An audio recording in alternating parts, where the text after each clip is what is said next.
राधे राधे दोस्तों, मैं प्रतिभा पांडे। आप सभी का स्वागत है मेरे चैनल राधे प्रतिभा में। तो आज मैं आप सभी के बीच में देवी चित्रलेखा जी के मीठे प्रवचनों को लेकर आई हूँ। तो प्लीज़ उनकी कथा और प्रवचनों को सुनिए भी और अपने जीवन में उतारिए भी। और मेरे वीडियो को ज़्यादा से ज़्यादा लाइक करिए, सब्सक्राइब करिए, कमेंट करिए और देवी चित्रलेखा जी के प्रवचनों को सुनिए। गोस्वामी जी परीक्षित को समुद्र मंथन की कथा सुना रहे।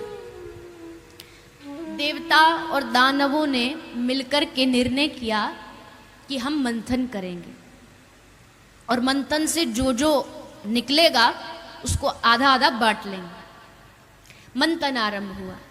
सबसे पहले समुद्र मंथन में 14 रत्न निकले। उच्चैश्रवा घोड़ा निकला, ऐरावत हाथी निकला, कामधेनु गैया निकली, माता लक्ष्मी जी का प्रागट्य हुआ। वहीं मद्रा निकली जिसको दैत्यों ने पान कर लिया। कौस्तुक मणि निकली, भगवान नारायण को समर्पित कर दी गई। उसी समुद्र मंथन से धन्वंतरी अमृत का कलश लेकर के प्रकट हुए।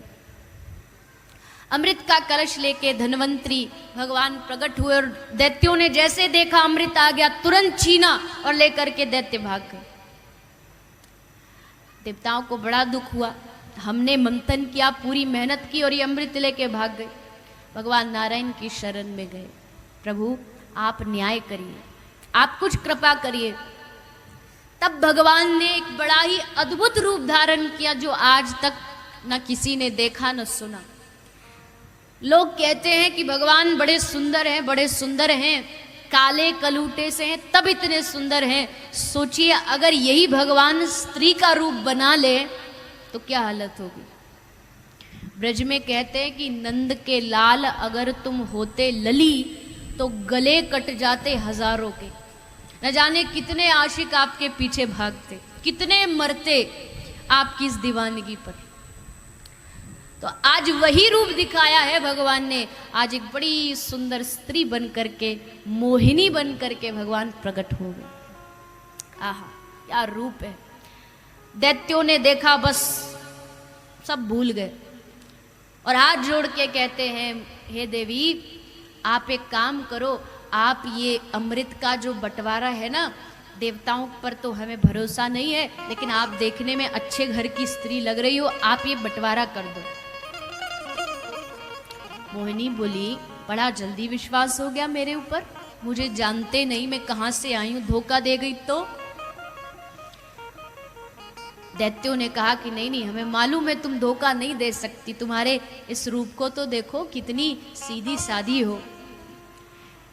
अमृत का कलश मोहिनी को दे दिया। मोहिनी ने कहा अच्छा ठीक है, देवताओं तुम एक लाइन में बैठ जाओ और दैत्य अलग पंक्ति में बैठ जाओ। देवता और दानवों को अलग अलग बिठा दिया और राक्षसों को जाकर के बोली, देखो राक्षसों, इसमें जो कलश में जो ऊपर ऊपर का जो अमृत है ना, वो तो पतला पतला सा है और नीचे वाला एकदम बढ़िया क्वालिटी का है, गाढ़ा गाढ़ा।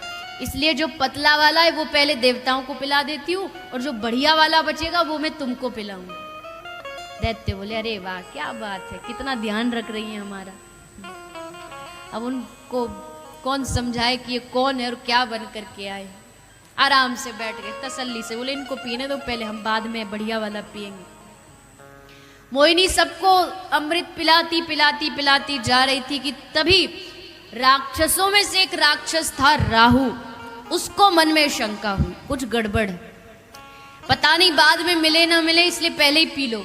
जाकर के रूप बदला उसने और देवता का रूप बना के सूर्य और चंद्रमा के बीच में जाके बैठ गई। मोहिनी सबको अमृत पिलाती पिलाती पिलाती आई लाइन में और राहु को भी अमृत पिला दिया और आगे बढ़ गई। तभी सूर्य और चंद्रमा चिल्लाए, अरे मोहिनी ये तो दैत्य है, ये तो राक्षस है, इसने धोखे से अमृत पी लिया। जैसे मोहिनी ने सुना तुरंत रूप बदला और भगवान नारायण रूप में प्रकट होकर के चक्र निकाला और राहु का सर धड़ से अलग कर दिया। पर अमृत पी रखा था इसलिए मृत्यु नहीं हुई। सर अलग हो गया, धड़ अलग हो गया और नाम पड़ा राहु और केतु। अब दैत्यों को समझ आ गया कि हमारे साथ तो बड़ा भारी धोखा हुआ है, इतनी मेहनत की और अमृत नहीं मिला। युद्ध शुरू कर दिया, देवता और राक्षस दोनों लड़ने लगे। लेकिन देवताओं ने अमृत पिया इसलिए बल बढ़ गया, देवताओं ने दैत्यों को हरा दिया। राक्षस हार के चले तो गए लेकिन हार नहीं मानी, कुछ भी हो जाए फिर दोबारा सब दैत्यों ने मिलकर के अपने महाराजा बलि को लेकर के स्वर्ग पर चढ़ाई की। भयंकर संग्राम हुआ, देवासुर संग्राम। वहां देवताओं को हरा दिया गया, सारे देवता स्वर्ग छोड़ करके भाग गए, स्वर्ग में बलि का राज हो गया। अब जब देवताओं की मां ने देखा कि सारे देवता स्वर्ग इनसे छिन गया, देवी अदिति जो देवताओं की मां है, रोती रोती रोती भगवान से वरदान मांगती है कि प्रभु मेरे घर ऐसा पुत्र हो जो कि देवताओं को उनका स्वर्ग वापस दिला सके। भगवान ने आशीर्वाद दिया, माँ अदिति गर्भवती हुई और धीरे धीरे धीरे समय अनुसार माँ अदिति के गर्भ से श्री वामन भगवान का प्राकट्य हुआ। बोलिए श्री वामन भगवान